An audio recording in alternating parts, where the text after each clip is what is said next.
मंत्रिमंडल के मेरे सहयोगी ज्योतिरादित्य सिंधिया जी, चंद्रशेखर जी, ITU की सेक्रेटरी जनरल, विभिन्न देशों के मंत्रीगण, भारत के भिन्न भिन्न राज्यों से आए हुए सब मंत्रीगण, industry leaders, telecom experts, startups की दुनिया के मेरे प्रिय नौजवान, देश दुनिया से आए अन्य महानुभाव, देवी और सज्जनों, इंडिया मोबाइल कांग्रेस में देश और दुनिया के आप सभी साथियों का बहुत बहुत अभिनंदन। मैं इंटरनेशनल टेलीकॉम यूनियन ITU के साथियों का भी विशेष स्वागत करता हूं। आपने WTSA के लिए पहली बार भारत चुना है। मैं आपका आभारी भी हूं और आपकी सराहना भी करता हूं। साथियों, आज भारत टेलीकॉम और उससे जुड़ी टेक्नोलॉजी के मामले में दुनिया के सबसे हैपनिंग देशों में से एक है। भारत, जहां 120 करोड़ यानी 1200 मिलियन मोबाइल फोन यूजर्स हैं, भारत जहां 95 करोड़ यानी 950 मिलियन इंटरनेट यूजर्स हैं, भारत जहां दुनिया का 40% से अधिक का रियल टाइम डिजिटल ट्रांजैक्शन होता है, भारत जिसने डिजिटल कनेक्टिविटी को लास्ट माइल डिलीवरी का इफेक्टिव टूल बनाकर दिखाया है, वहां ग्लोबल टेलीकम्युनिकेशन के स्टैंडर्ड और फ्यूचर पर चर्चा ग्लोबल गुड का भी माध्यम बनेगी। मैं आप सभी को बहुत बहुत शुभकामनाएं देता हूं। फ्रेंड्स, WTSA और इंडिया मोबाइल कांग्रेस का एक साथ होना भी बहुत महत्वपूर्ण है। WTSA का लक्ष्य ग्लोबल स्टैंडर्ड्स पर काम करना है, वहीं इंडिया मोबाइल कांग्रेस की बड़ी भूमिका सर्विसेज के साथ जुड़ी हुई है। इसलिए आज का ये आयोजन स्टैंडर्ड्स और सर्विसेज दोनों को एक ही मंच पर ले आया है। आज भारत क्वालिटी सर्विस पर बहुत ज्यादा फोकस कर रहा है। हम अपने स्टैंडर्ड्स पर भी विशेष बल दे रहे हैं। ऐसे में WTSA का अनुभव भारत को एक नई ऊर्जा देने वाला होगा।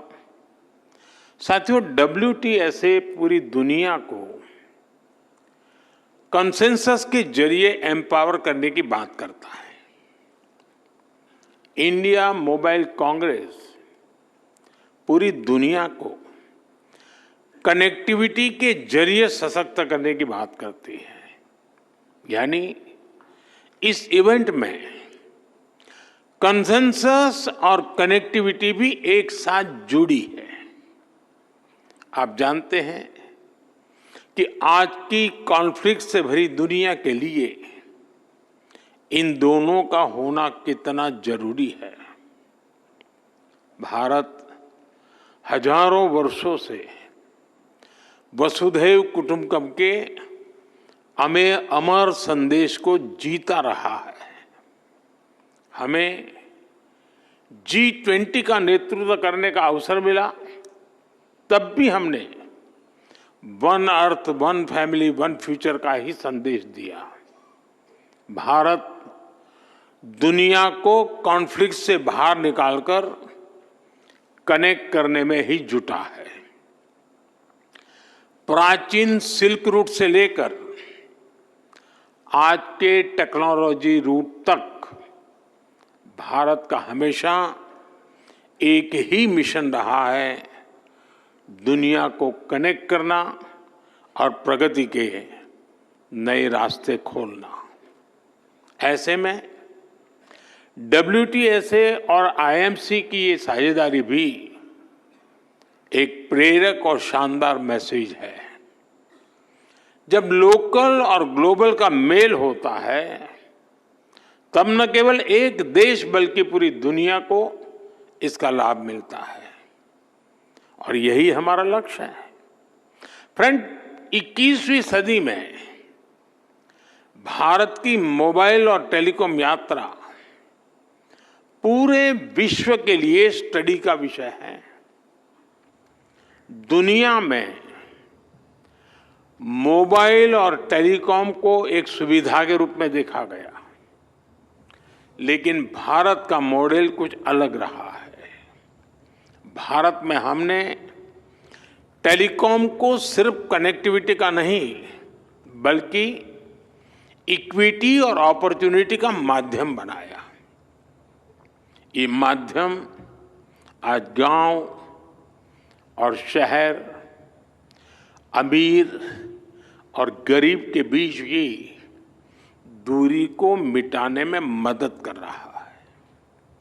मुझे याद है, जब मैं 10 साल पहले डिजिटल इंडिया का विजन देश के सामने रख रहा था, तो मैंने कहा था कि हम टुकड़ों में नहीं, बल्कि होलिस्टिक अप्रोच के साथ चलना होगा। तब हमने डिजिटल इंडिया के 4 पिलर्स की पहचान की थी। पहला, डिवाइस की कीमत कम होनी चाहिए। दूसरा, डिजिटल कनेक्टिविटी देश के कोने कोने तक पहुंचे। तीसरा, डेटा सबकी पहुंच में होना है। और चौथा, डिजिटल फर्स्ट ही हमारा लक्ष्य होना चाहिए। हमने इन 4 पिलर्स पर एक साथ काम करना शुरू किया और हमें इसके नतीजे भी मिले। फ्रेंड्स, हमारे यहाँ फोन तब तक सस्ते नहीं हो सकते थे जब तक हम भारत में ही उनको मैन्युफैक्चरर न करते। 2014 में भारत में सिर्फ 2 मोबाइल मैन्युफैक्चरिंग यूनिट थी, आज 200 से ज्यादा है।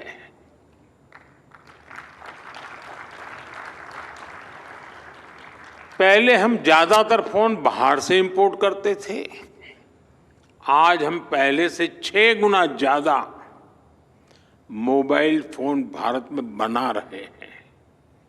हमारी पहचान एक मोबाइल एक्सपोर्टर देश की है, और हम इतने पर ही नहीं रुके हैं। अब हम चिप से लेकर फिनिश प्रोडक्ट तक दुनिया को एक complete made in India phone देने में जुटे हैं। हम भारत में सेमीकंडक्टर इकोसिस्टम पर भी बहुत बड़ा इन्वेस्टमेंट कर रहे हैं। फ्रेंड्स, कनेक्टिविटी के पिलर पर काम करते हुए भारत में हमने ये सुनिश्चित किया कि हर घर कनेक्ट हो। हमने देश के कोने कोने में मोबाइल टावर्स का एक सशक्त नेटवर्क बनाया, जो हमारे ट्राइबल एरियाज हैं, हिली एरियाज हैं, बॉर्डर एरियाज हैं, वहां बहुत कम समय में ही हजारों मोबाइल टावर लगाए गए।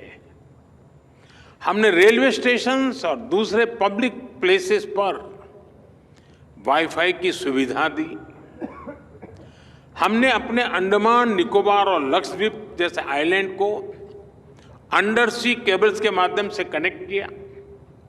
भारत ने सिर्फ 10 साल में जितना ऑप्टिकल फाइबर बिछाया है, उसकी लंबाई धरती और चंद्रमा के बीच की दूरी से भी 8 गुना है।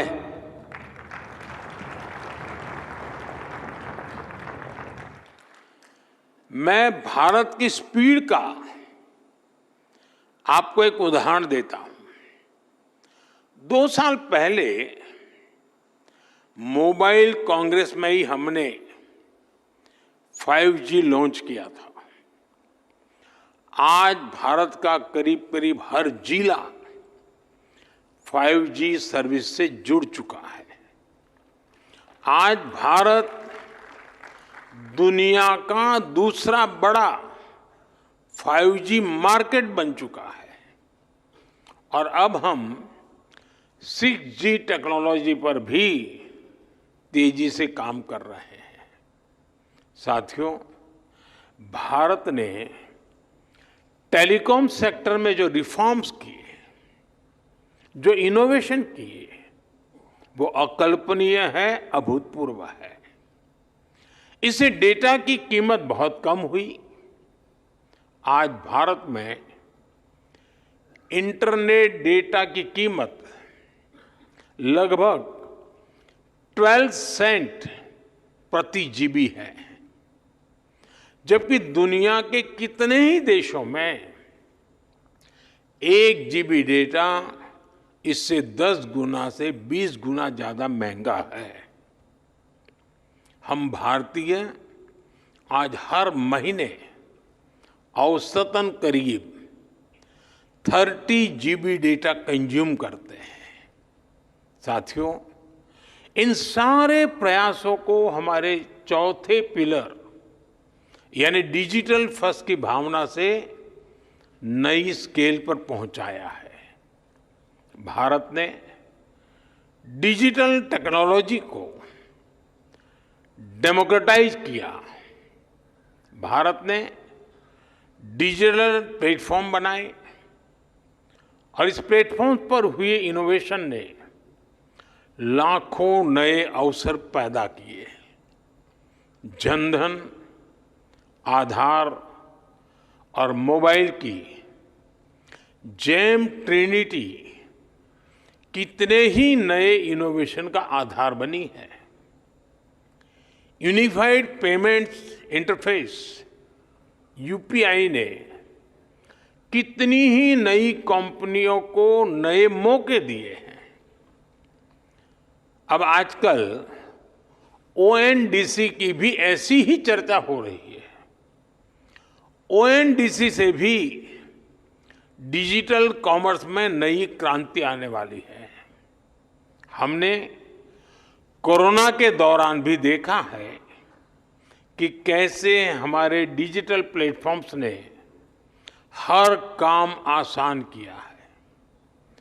जरूरतमंदों तक पैसा भेजना हो, कोरोना से निपटने में जुटे कर्मचारियों तक रियल टाइम गाइडलाइंस भेजनी हो,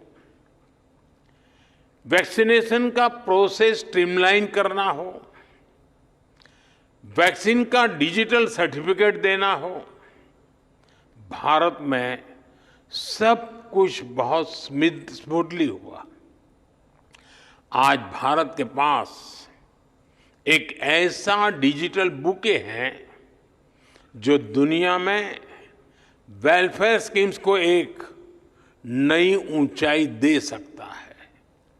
इसलिए G20 प्रेसिडेंसी के दौरान भी भारत ने डिजिटल पब्लिक इंफ्रास्ट्रक्चर पर बल दिया और आज मैं फिर दोहराऊंगा, भारत को डीपीआई से संबंधित अपना अनुभव और जानकारी सभी देशों के साथ शेयर करने में खुशी होगी। साथियों, यहां WTSA में नेटवर्क ऑफ वीमेन इनिशिएटिव पर भी चर्चा होनी है। ये बहुत ही इम्पोर्टेंट विषय है। भारत विमेन लेड डेवलपमेंट को लेकर बहुत ही गंभीरता से काम कर रहा है। G20 प्रेसिडेंसी के दौरान भी हमने अपने इस कमिटमेंट को आगे बढ़ाया। टेक्नोलॉजी सेक्टर को इंक्लूसिव बनाना, टेक्नोलॉजी प्लेटफॉर्म से महिलाओं को एम्पावर करना, भारत इस लक्ष्य को लेकर चल रहा है। आपने देखा है कि हमारे स्पेस मिशंस में हमारी वीमेन साइंटिस्ट का कितना बड़ा रोल है। हमारे स्टार्टअप में विमेन को फाउंडर की संख्या लगातार बढ़ रही है। आज भारत की स्टेम एजुकेशन में 40% से अधिक हिस्सेदारी हमारी बेटियों की है। भारत आज टेक्नोलॉजी लीडरशिप में महिलाओं के लिए ज्यादा से ज्यादा अवसर बना रही है।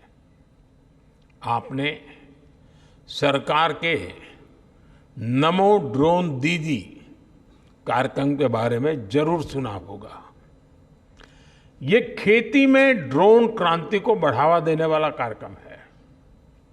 इस अभियान को भारत के गांवों की महिलाएं लीड कर रही हैं। डिजिटल बैंकिंग, डिजिटल पेमेंट्स को घर घर पहुंचाने के लिए भी हमने बैंक सखी प्रोग्राम चलाया। यानी महिलाओं ने डिजिटल अवेयरनेस प्रोग्राम को भी लीड किया। हमारे प्राइमरी हेल्थ केयर, मैटरनिटी और चाइल्ड केयर में भी आशा और आंगनवाड़ी वर्कर्स का बहुत बड़ा रोल है। आज ये वर्कर्स टैब्स और ऐप्स के माध्यम से इस पूरे काम को ट्रैक करती हैं। महिलाओं के लिए हम महिला ई-हार्ट कार्यक्रम भी चला रहे हैं। ये विमेन एंटरप्रेन्योरशिप के लिए एक ऑनलाइन मार्केटिंग प्लेटफॉर्म है। यानी आज गांव-गांव में भारत की महिलाएं ऐसी टेक्नोलॉजी पर काम कर रही हैं जो अकल्पनीय है। आने वाले समय में हम इसका दायरा और बढ़ाने वाले हैं। मैं उस भारत की कल्पना कर रहा हूं जहां हर बेटी एक टेक लीडर हो। फ्रेंड्स, भारत ने अपनी G20 प्रेसिडेंसी के दौरान एक गंभीर विषय दुनिया के सामने रखा था। इस विषय को मैं WTSA जैसे ग्लोबल प्लेटफॉर्म के सामने भी रखना चाहता हूं। ये विषय है डिजिटल टेक्नोलॉजी के ग्लोबल फ्रेमवर्क का, ग्लोबल गाइडलाइंस का। अब समय आ गया है कि ग्लोबल इंस्टीट्यूशंस को ग्लोबल गवर्नेंस के लिए इसके महत्व को स्वीकारना होगा। टेक्नोलॉजी के लिए वैश्विक स्तर पर डूज एंड डोंट्स बनाने होंगे। आज जितने भी डिजिटल टूल्स और एप्लीकेशंस हैं वो बंधनों से परे हैं, किसी भी देश की बाउंड्री से परे हैं। इसलिए कोई भी देश अकेले साइबर थ्रेट से अपने नागरिकों की रक्षा नहीं कर सकता। इसके लिए हमें मिलकर काम करना होगा। ग्लोबल संस्थाओं को आगे बढ़कर जिम्मेदारी उठानी होगी। हम जानते हैं हमारा अनुभव, जैसे हमने एविएशन सेक्टर के लिए एक ग्लोबल रूल्स एंड रेगुलेशन का फ्रेमवर्क बनाया है। वैसे ही फ्रेमवर्क की जरूरत डिजिटल वर्ल्ड को भी है और इसके लिए WTSA को और अधिक सक्रियता से काम करना होगा। मैं WTSA से जुड़े हर सदस्य को से कहूंगा कि वो इस दिशा में सोचें कि कैसे टेलीकम्युनिकेशन को सभी के लिए सेफ बनाया जाए। इस इंटरकनेक्टेड दुनिया में सिक्योरिटी किसी भी तरह से आफ्टर थॉट नहीं हो सकती। भारत के डेटा प्रोटेक्शन एक्ट और नेशनल साइबर सिक्योरिटी स्ट्रेटेजी एक सेफ डिजिटल इकोसिस्टम बनाने के प्रति हमारे कमिटमेंट को दिखाते हैं। मैं इस असेंबली के सदस्यों से कहूंगा, आप ऐसे स्टैंडर्ड्स बनाएं जो इंक्लूसिव हो, सिक्योर हो और भविष्य के हर चैलेंज के लिए एडेप्टेबल हो। आप एथिकल AI और डेटा प्राइवेसी के ऐसे ग्लोबल स्टैंडर्ड्स बनाएं जो अलग अलग देशों की डाइवर्सिटी का भी सम्मान करें। साथियों, ये बहुत जरूरी है कि आज के इस टेक्नोलॉजिकल रिवॉल्यूशन में हम टेक्नोलॉजी को ह्यूमन सेंट्रिक डायमेंशन देने का निरंतर प्रयास करें। हम पर ये जिम्मेदारी है कि ये रिवॉल्यूशन रिस्पॉन्सिबल और सस्टेनेबल हो। आज हम जो भी स्टैंडर्ड सेट करेंगे उससे हमारे भविष्य की दिशा तय होगी।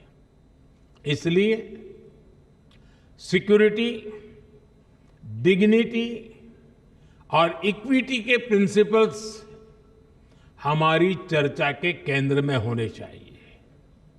हमारा मकसद होना चाहिए कि कोई देश, कोई रीजन और कोई कम्युनिटी इस डिजिटल युग में पीछे न रह जाए। हमें सुनिश्चित करना होगा हमारा भविष्य टेक्निकली स्ट्रांग भी हो और एथिकली साउंड भी हो। हमारे भविष्य में इनोवेशन भी हो, इंक्लूजन भी हो। साथियों, WTSA की सफलता के लिए मेरी शुभकामनाएं आपके साथ है, मेरा सपोर्ट आपके साथ है। आप सबको मेरी बहुत बहुत शुभकामनाएं। बहुत बहुत धन्यवाद।